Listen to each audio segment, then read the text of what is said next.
Días a todos. Mi nombre es Daniel Giraldo Toro. Me complace el día de hoy traerles el tema de dacroadenitis no infecciosas, un tema que a lo mejor en literatura clásica solía abordarse de una forma en la cual muchos de estos pacientes o la gran mayoría quedaba con un diagnóstico de etiología idiopática, y me pareció muy interesante ver cómo estas patologías pueden ser bien importantes tanto para nosotros en oftalmología como para el manejo sistémico del paciente por enfermedad inflamatoria autoinmune que se puede estar dilucidando antes de que los internistas hagan el diagnóstico en muchos casos. Entonces, en la agenda del día tenemos primero, va a ver un poco cuál es el panorama de las patologías de la glándula lagrimal y cómo eso es epidemiología, para luego entrar en materia y vernos en las causas no infecciosas, que vamos a abordar estas 6 etiologías que son denominadas como las más importantes actualmente, para siempre tener más o menos en mente cuando nos vayamos a enfrentar un caso de dacroadenitis, que no es la cosa más frecuente de ver, pero para poder tener bien clave puntos que podemos abordar. Entonces, primero, para hablar un poco de la anatomía de la glándula lagrimal es exocrina, tiene una forma, una morfología de almendra y se localiza en el cuadrante superotemporal de la órbita. Está inmediatamente detrás del margen orbitario óseo. Se posa en la fosa de la glándula lagrimal que lleva su mismo nombre, que está formada pues por la porción orbitaria del hueso frontal. Tiene 2 porciones, un lóbulo palpebrario, un lóbulo orbitario con tamaños distintos. El lóbulo palpebral pues varía, pero generalmente es entre 1/3 a la mitad de lo que es el tamaño del lóbulo orbitario, y ese lóbulo palpebral pues va a estar más en contacto, o es el que está en contacto con la superficie del globo ocular de forma indirecta. La estructura de la glándula es túbulo-acinar con lóbulos de acinos separados por tejido conectivo. Eh, Tiene tejidos múltiples, tejido epitelial, mesénquima, tejido linfoide, lo cual pues permite una amplia variedad de patología y posible, y también de distintos linajes, entre paréntesis, pues también para patología neoplásica.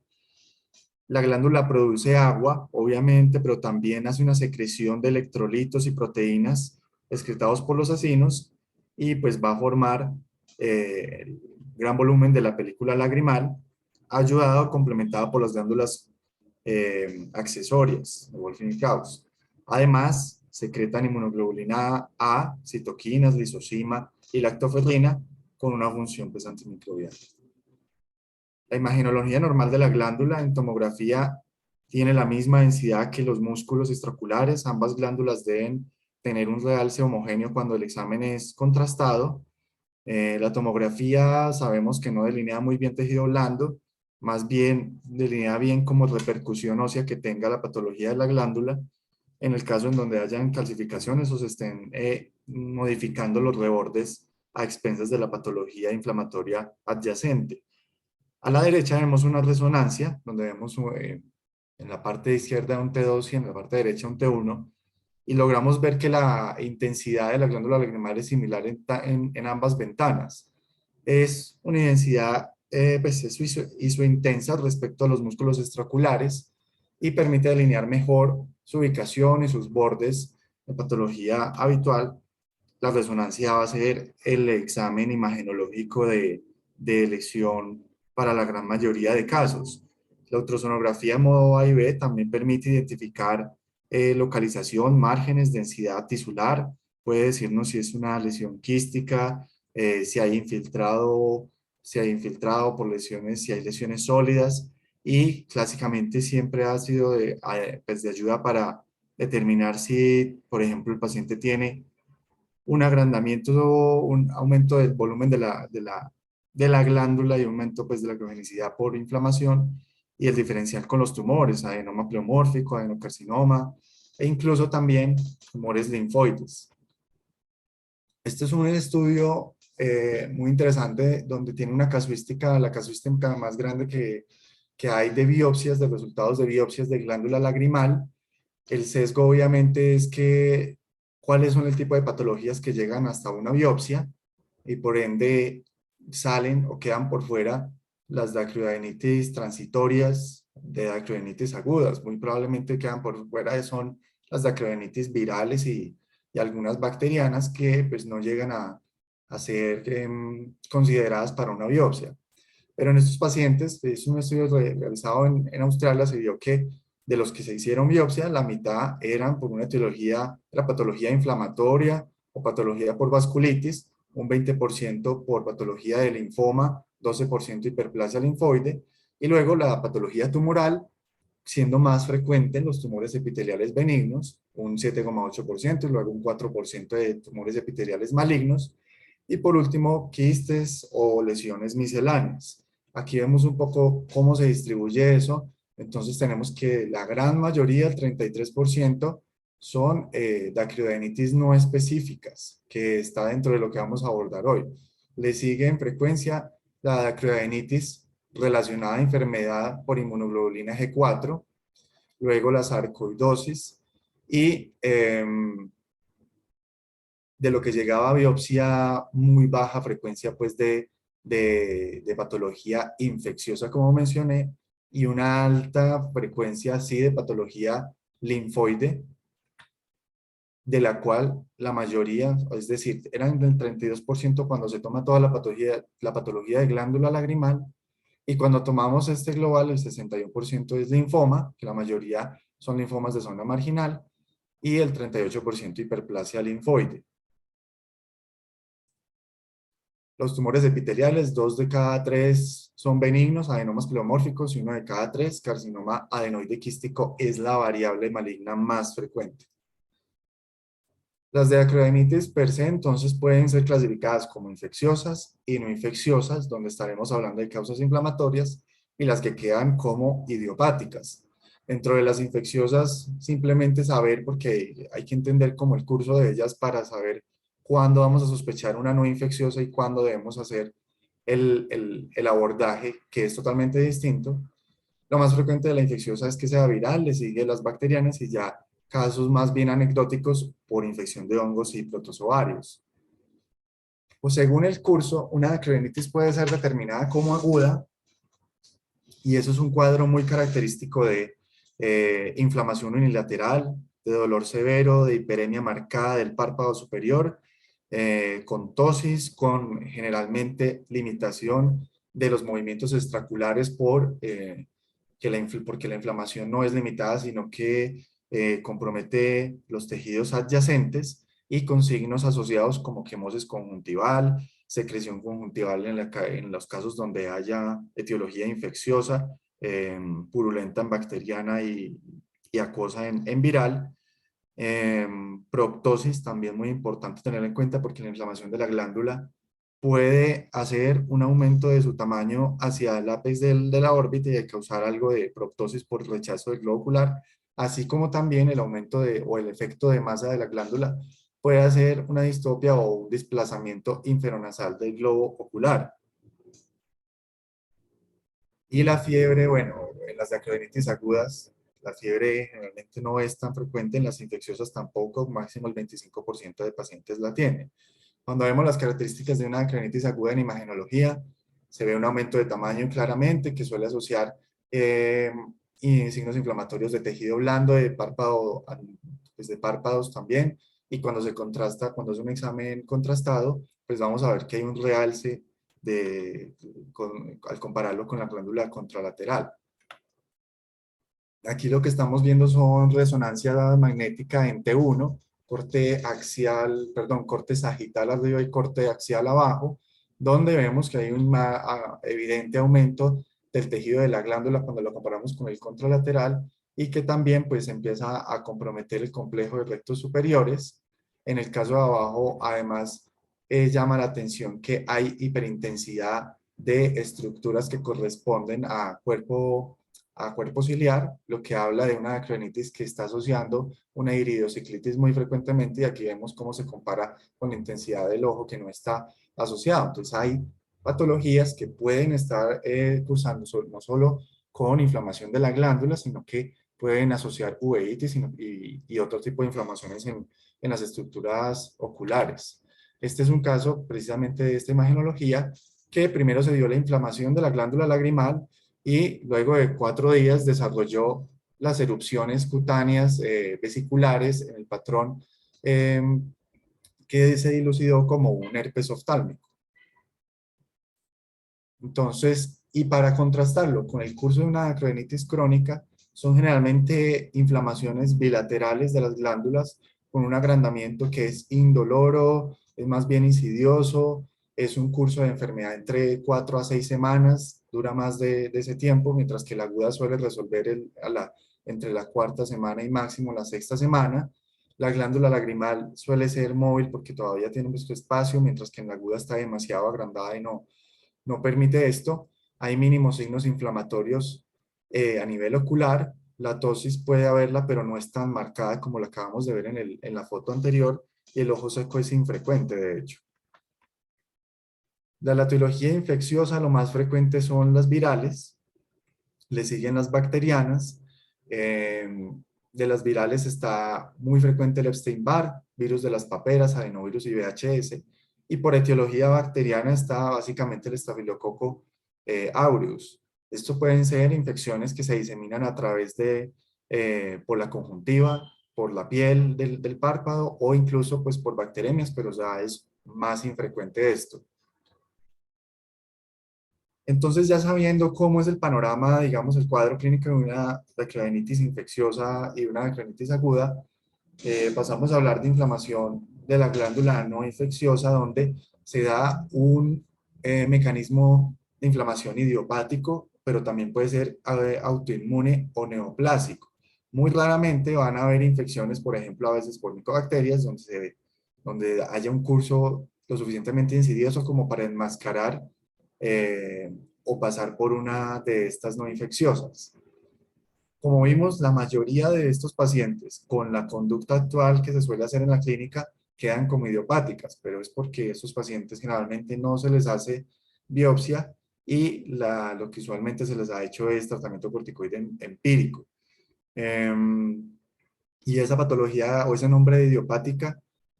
una vez se les hace biopsia, pues va a disminuir el porcentaje, pero también tiene que ver que uno tiene que saber qué es lo que se está sospechando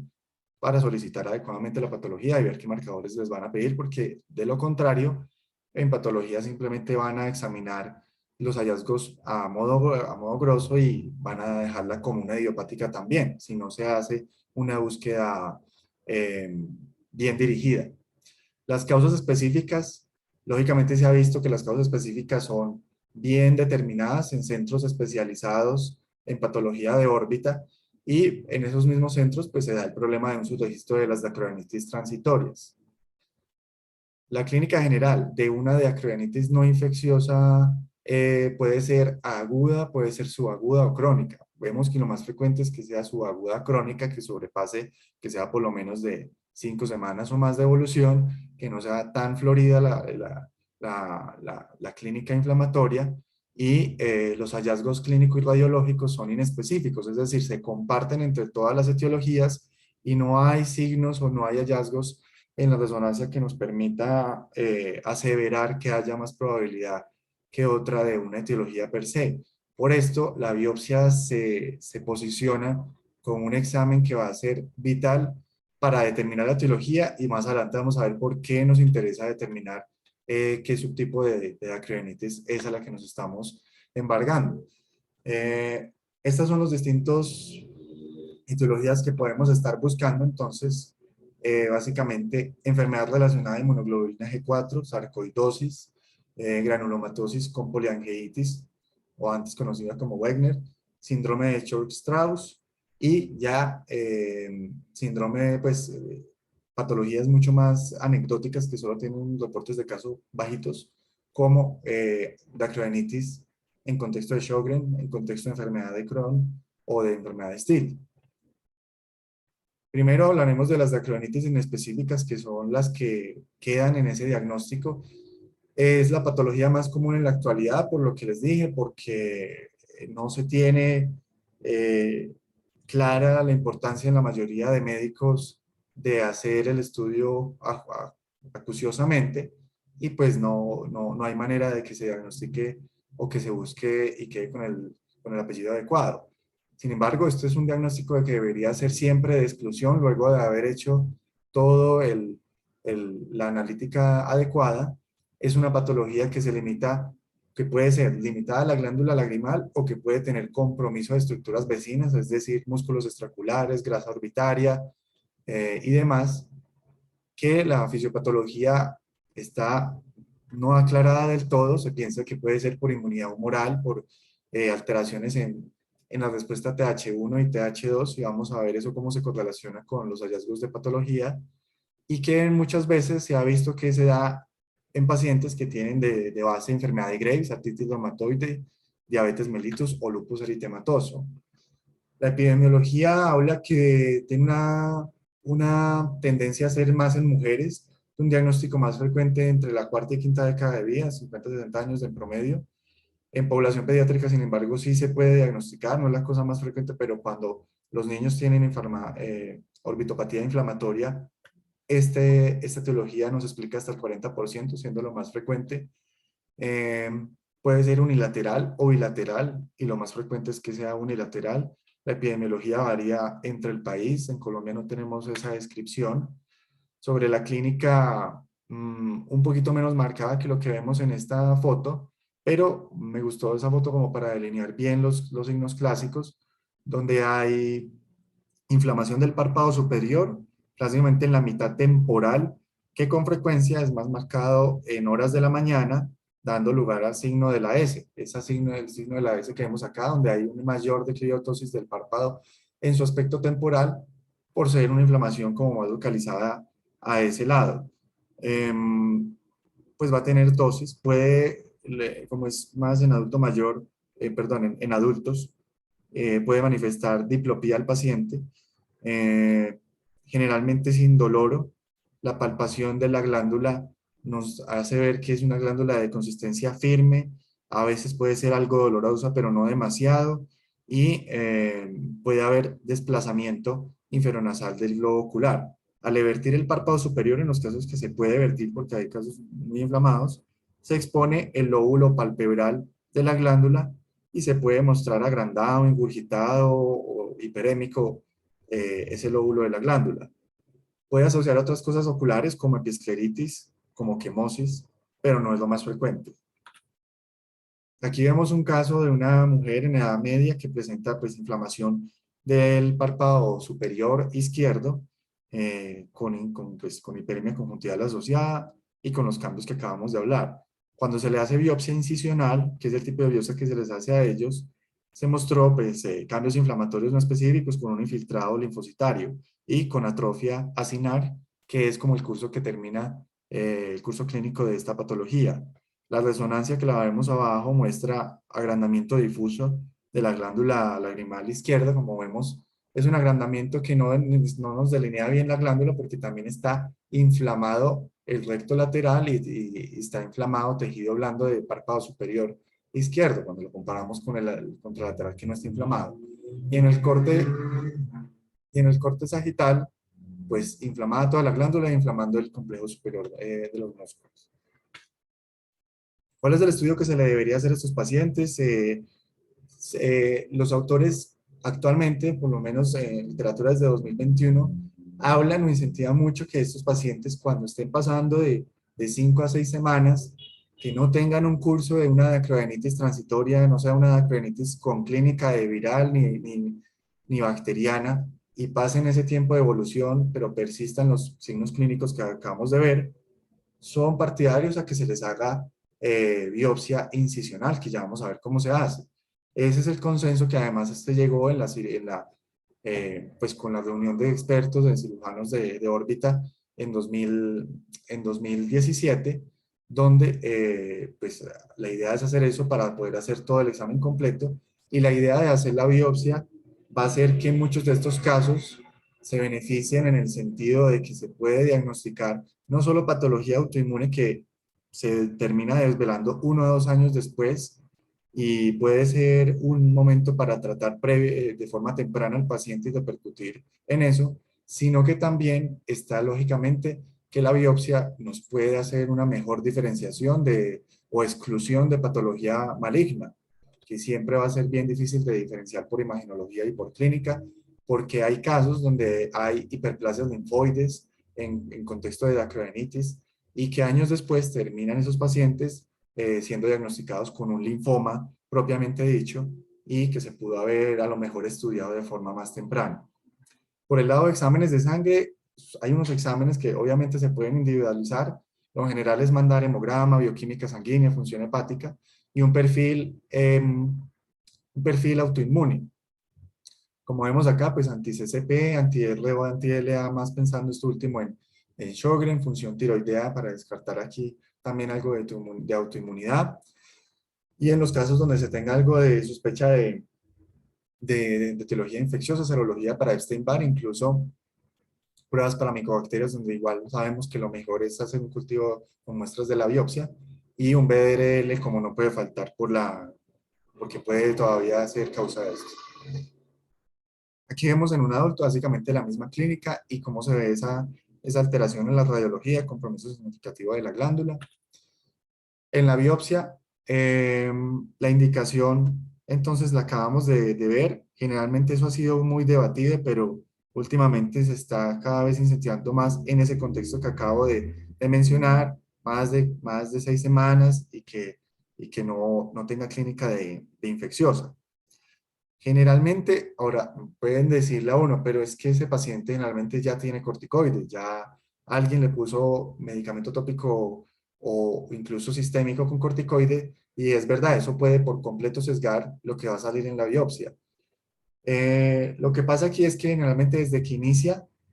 estos pacientes pues tienen un curso que no van a tener secreción, no va a ser una acrenitis que empezó de forma aguda en 2 días, la inflamación marcada, sino que va a ser bien insidiosa, va a ser bien de a poco y no tiene secreción ni tiene los otra clínica que haga pensar en las agudas. Por lo que la idea es no hacerle, si uno ve que lleva, y además que estos pacientes no suelen llegar al día 4 de iniciar la patología, sino que suelen llegar a consulta ya después de estar con una evolución de por lo menos 4 semanas hasta que llegan a la consulta, y en ese momento uno debería pensar, bueno, esto puede ser una acronitis no infecciosa de las causas inflamatorias, y la idea es hacer la biopsia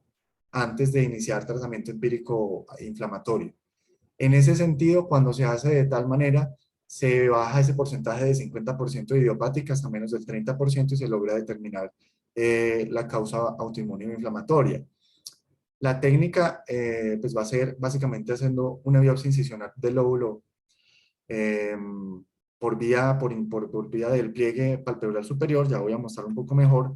y lo que se espera o lo que generalmente se ve cuando es una diacronitis inespecífica es que nos la clasifique en una diacronitis de tipo linfoide o esclerosante. La mayoría de veces es una linfoide donde hay un infiltrado celular crónico, explica el 71% de las inflamaciones de la glándula y va a llevar a una fibrosis y una atrofia, pero tiene un mejor como curso clínico en términos de que se desinflama y no deja tanta secuela, versus la variante esclerosante por ese hallazgo histopatológico, donde hay infiltrado pausocelular, y generalmente esos pacientes llegan a la consulta mucho más tardío, no a las 6 semanas, sino incluso a los 4 o 6 meses, pero deja más fibrosis y puede dejar secuelas en los casos donde haya sido lo suficientemente el agrandamiento de la glándula, secuelas como proptosis, algún grado de proptosis importante. Aquí es como la técnica quirúrgica de la biopsia incisional, donde vemos dentro del cuadro A, C, pues que primero ubican ellos una sutura de reparo con seda, luego se hace marcación con violeta de genciana del pliegue palpebral superior, se hace incisión, se hace hemostasia a lo largo de la disección de los planos. La idea es llegar al septo orbitario para luego pues también incidir en el septo orbitario, identificar en el cuadrante temporal, perdón, en el aspecto pues lateral, la glándula, en este caso con la pinza se está ya eh,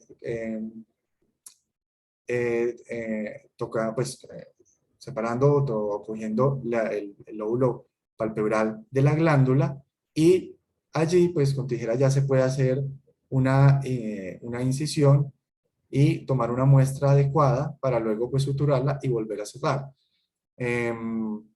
Esto pues en manos expertas o generalmente, lógicamente, por cirujanos oculoplásticos, tiene una muy baja morbilidad, no suele dar complicaciones, hablan ellos pues ahí en la revisión y como la mayoría de veces también vamos a ver que muchos pueden ser de repercusión bilateral, pues no va a quedar, tampoco hay problema.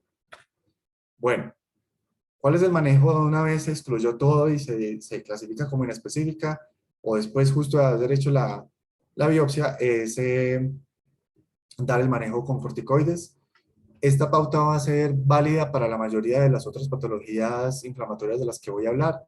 Se da prednisolona por vía oral a dosis de 1 a 1,5 miligramos por kilo durante 1 o 2 semanas a esa dosis y luego se va a iniciar una pauta de retiro desescalonando y demorándonos hasta 12 meses, perdón, hasta 12 semanas. La tasa del éxito no es tan alta, es del 62%.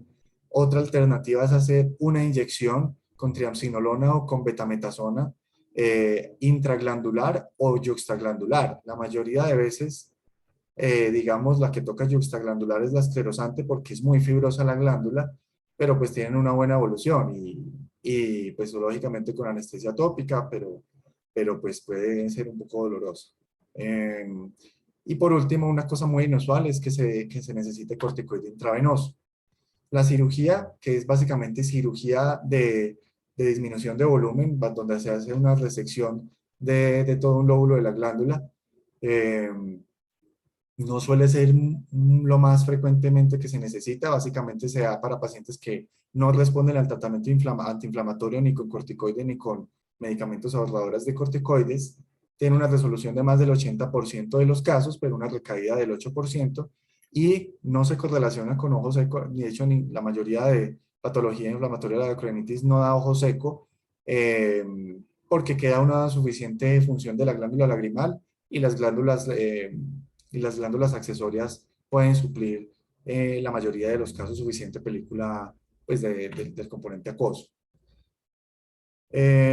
Aquí vemos pues la serie multicéntrica también de Australia vio que 20% de todas las acromionitis inespecíficas no respondían a corticoides, se consideraban como recalcitrantes. Y otro 17% tuvieron una respuesta incompleta al tratamiento de segunda línea, es decir, a terapia inmunosupresora como azatioprina o metotrexate.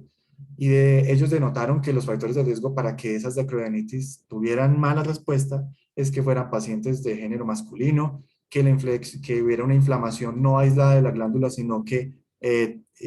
inflamara también estructuras adyacentes como los músculos, que hubiera un efecto de masa, la inflamación fuera lo suficiente para ver un efecto de masa sobre el globo ocular y que fuera variante en la histología esclerosante. El seguimiento que ellos hicieron fueron 64 meses de esos pacientes a los que se les hizo biopsia y vieron que las recaídas eran del 15% al final. Los no respondedores a corticoides, la segunda línea va a ser esto. Entonces, terapia inmunomoduladora con metotrexate, azatioprina, biológicos también son válidos, rituximab, infliximab. Y por último, una cosa muy infrecuente de hacer, pero pues que la han hecho, radioterapia, donde pues, la evidencia disponible es escasa. Es el último recurso, incluso después se prefiere hacer algo de cirugía de disminución de volumen antes que radioterapia,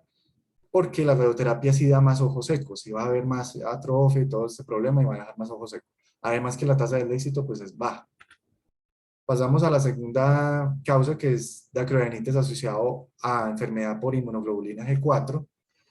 La enfermedad por IgG4 es una condición fibroinflamatoria que se caracteriza por infiltrado tisular de plasmocitos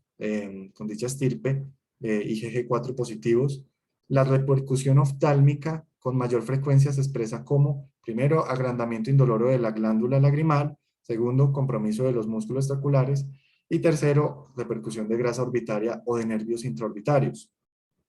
La patogénesis no está del todo esclarecida, aunque varios antígenos se han detectado como formadores de complejos inmunes y hay indicios de que se trata de una enfermedad mediada por célula T. La epidemiología habla de una tendencia que afecta más a hombres que a mujeres y la edad media del diagnóstico es sobre los 50 años. Pero también hay un caso descrito muy joven a los 13 años. La clínica es un curso bien indolente, indoloro, agrandamiento bilateral de la glándula, lento, progresivo. La bilateralidad es hasta en el 93% de los casos. El curso crónico no es solo de meses, de semanas, sino de varios meses y varios años de esa inflamación. Eh, Al examen podemos, pues, al invertir el párpado, ver la glándula lagrimal, el lóbulo palpebral, puede haber algún grado de tosis palpebral, una consistencia, una consistencia gomosa, algo firme de la glándula, por lo que se puede asemejar incluso a veces a una idiopática esclerosante. La mitad de los casos afecta a los músculos extraculares y afortunadamente no es tan frecuente que afecte el nervio óptico, 16% de las veces, secundario a un efecto pues de masa. Más frecuente, bueno, el compromiso extracular es importante tenerlo en cuenta porque habla de un peor curso clínico, un curso más agresivo y puede ser afectando las glándulas salivales con cialodenitis, inflamación de ganglios linfáticos, pancreatitis autoinmune y fibrosis retroperitoneal. Los exámenes que se les van a hacer son los mencionados de base, el perfil autoinmune, puntualmente IgG, para hacer una tasa que es la IgG4 sobre IgG total y va a servir para aumentar hace parte de los criterios diagnósticos. En la resonancia se vuelve a ver darse difuso de la glándula que puede ser que es bilateral pero característicamente asimétrico y algo que sí puede orientar un poco es que se ha visto que a veces llega a haber una diseminación curiosamente de esos signos inflamatorios hacia el canal infraorbitario que no explica muy bien cómo por qué, pero se disemina un poco. No hay como mucho más descripción al respecto. La histopatología se ve como criterios diagnósticos que haya más de 10 plasmocitos IgG4 positivos por campo de amplio poder. Esa tasa que les mencionaba de más del 40%.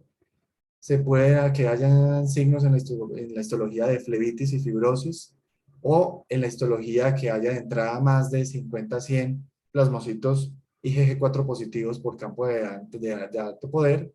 esclerosis periductal y folículos linfoides ya son otra cosa que son como más inespecífica. Una cosa que sí alejaría el diagnóstico de entrada es que veamos un reporte de patología con inflamación granulomatosa o microabscesos. Eso no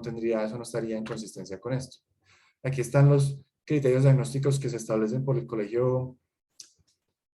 Americano de Reumatología, donde pues, son hallazgos radiológicos compatibles, la histología que sea compatible y que haya una elevación de títulos de IgG.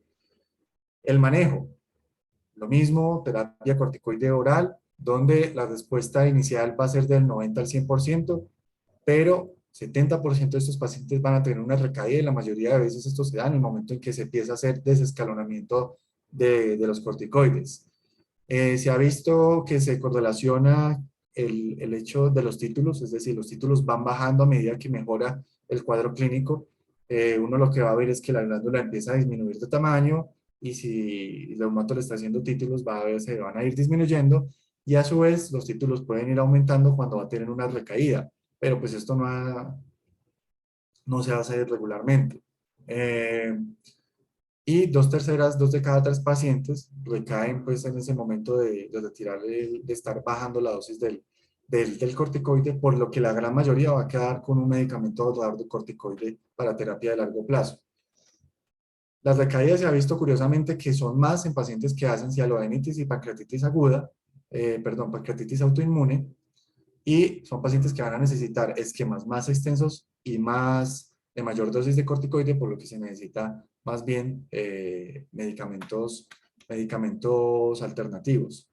En lo que les hablaba de los títulos IgG4 es que no se usan para guiar la terapia porque hay hasta 30% de pacientes en los que puede aparecer normales, mientras que sí hay clínica de recaída. Como ahorradores de corticoides, el rituximab está teniendo resultados promisorios con un éxito de hasta el 93%, incluso no solo para mantenimiento, sino que también se está empezando a usar como terapia de inducción para evitar por completo el uso de corticoides. 1 gramo que se repite la inyección a la semana 2 a 4, entre ese tiempo, y se ha visto pues que Ha sido satisfactoria la respuesta incluso para pacientes con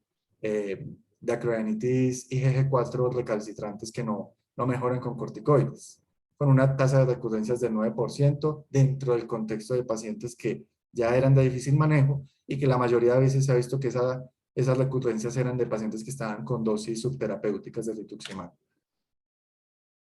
Se piensa que, o se ha visto que el paciente con enfermedad IgG4 tiene más riesgo de hacer un linfoma de órbita.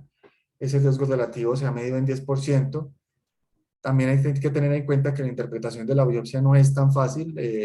Se describen que los patólogos tienen dificultad para diferenciar bien si se trata, hay hallazgos como, en común que tienen los linfomas incipientes con una enfermedad IgG4 y todavía incluso se debate el curso clínico de esta enfermedad, si hace parte de una complicación esperada. Y sin embargo, lo que se motiva para esto es tomar una biopsia con suficiente muestra, porque a veces, o con sitios distintos de la glándula, pues que sea una incisión un incisional lo suficientemente grande para tener, digamos, focos un poco separados de la glándula y pues tener suficiente muestra para analizar y comparar eso. Luego pasamos a hablar de acroenitis asociada a la sarcoidosis. La sarcoidosis es un trastorno multisistémico que suele afectar pulmones y ganglios linfáticos con granulomas no caseificantes. La afectación oftálmica, es decir, la sarcoidosis oftálmica, varía mucho en frecuencia en esos pacientes, desde el 12 hasta el 76%. De mayor a menor frecuencia, la afectación oftálmica es con uveitis anterior, luego le sigue uveitis posterior, cuadros de retinitis, de vasculitis, perdón, retiniana, luego le sigue la dacroadenitis que puede ser aislada o asociada a inflamación de otras estructuras oftálmicas, y por último, afectación del nervio óptico. La orbitopatía por sarcoidosis no es lo más frecuente, que termina siendo suficiente inflamación intraorbitaria para causar ese problema. Y también tener en cuenta que cuando nos enfrentamos a pacientes con sarcoidosis oftálmica, 2 de cada 3 pacientes tienen afectación pulmonar y hasta la mitad de los pacientes que tienen afectación pulmonar no están diagnosticados por medicina interna ni por ningún otro paciente, por lo que la clínica oftálmica puede ser la clínica de debut y nosotros seremos los encargados de hacer esa interconsulta para que la exploren y empiecen oportunamente el tratamiento. Aquí la acroenitis suele presentarse con agrandamiento también indoloro, asociado al edema palpebral, a la tosis y también por optosis, con limitación de los movimientos oculares. Como vemos, es una clínica más bien compartida entre todas. Si se logra palpar la glándula, es una consistencia firme, pues, con un contorno bien irregular. El compromiso bilateral se da en el 43% de los pacientes y puede asociar agrandamiento también de la glándula parótida y a nódulos subcutáneos, que debe ser algo que nos haga pensar en sarcoidosis. En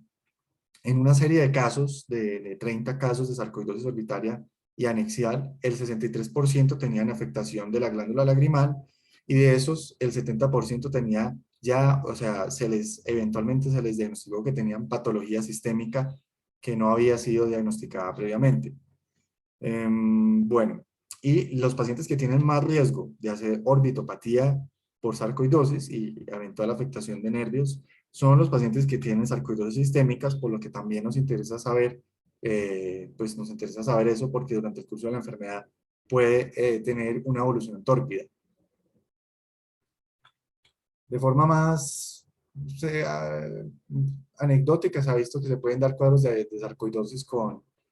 luego de tratamientos para hepatitis C, pero pues eso ya es mucho menos. En la histopatología se hace muy probable que se trate de sarcoidosis cuando el patólogo informa inflamación granulomatosa de la glándula y una historia, y pues si ya tiene diagnosticado previo o tiene hallazgos en radiografía o TAC de pulmón compatible, pues ya lo tiene. Los criterios diagnósticos son: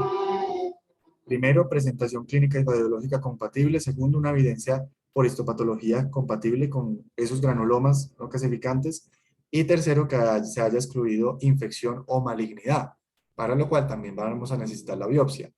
La idea es que no vaya a faltarle esa biopsia a todos los pacientes sintomáticos y sobre todo cuando tengan ya una sarcoidosis pulmonar, es casi que obligatorio que nosotros programemos la biopsia de la glándula. Si el diagnóstico es presuntivo, eh, em, por enfermedad, pues nos guiamos más, no tiene una biopsia o no tiene diagnóstico sistémico establecido y nos llega a entrar a nosotros, el hecho que sea compromiso de glándula bilateral, una radiografía o una enzima convertidora de angiotensina elevada, pues nos orientas hacia eso. Sin embargo, saber que la enzima convertidora de angiotensina no es un examen ni de lejos ni de cerca perfecto, con un valor predictivo positivo del 50% y negativo del 80%. Y sí es importante que pidamos en patología las tensiones de plata-metenamina y si el Nielsen para hacer la adecuada exclusión del diferencial y pues que ellos puedan hacer una adecuada pues, descripción de lo mismo. La respuesta a corticoides es muy buena, el éxito es del 85%, solo 18% necesitan una terapia de segunda línea y hay una recurrencia a lo largo de pues, hacer recurrencias varias hasta en el 20% de pacientes que pueden necesitar eventualmente cirugía reductora. Dacrodanitis por granulomatosis con poliangeitis.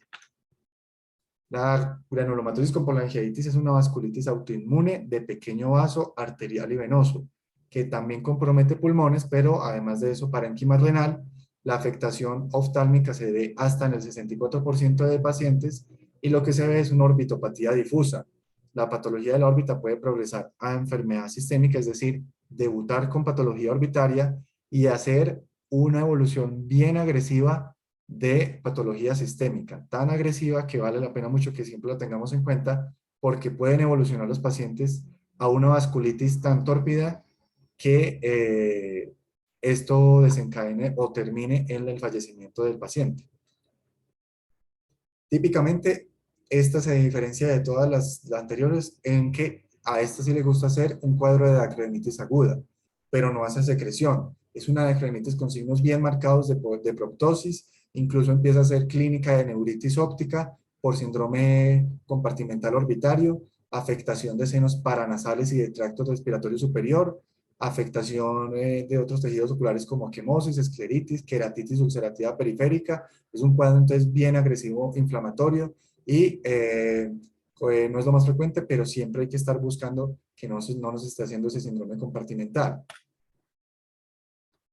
La enfermedad puede darse en que llegue el paciente haciendo clínica ya generalizada o que empiece el paciente simplemente haciendo la vasculitis con enfermedad limitada a la glándula lagrimal. Esos casos van a ser obviamente los más difíciles de diagnosticar porque vamos a tener una inflamación como muy aislada que de entrada nos hace pensar en otras etiologías y si no tenemos el resto de clínica, pues va a ser difícil recordarse de esta poliangeitis.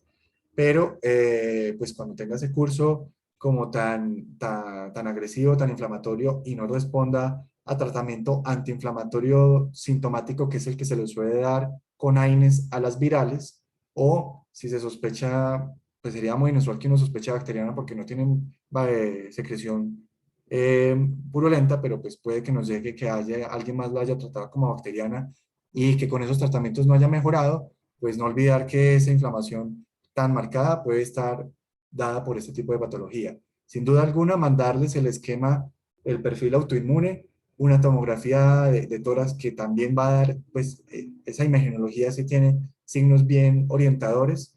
y mandarlo con medicina interna para que haga el resto de exámenes. En la histología va a haber granulomatosas, lesiones granulomatosas asociadas también a lesiones de vasculitis, fibrosis de los acinos y cambios de inflamación aguda y crónica y simultáneos.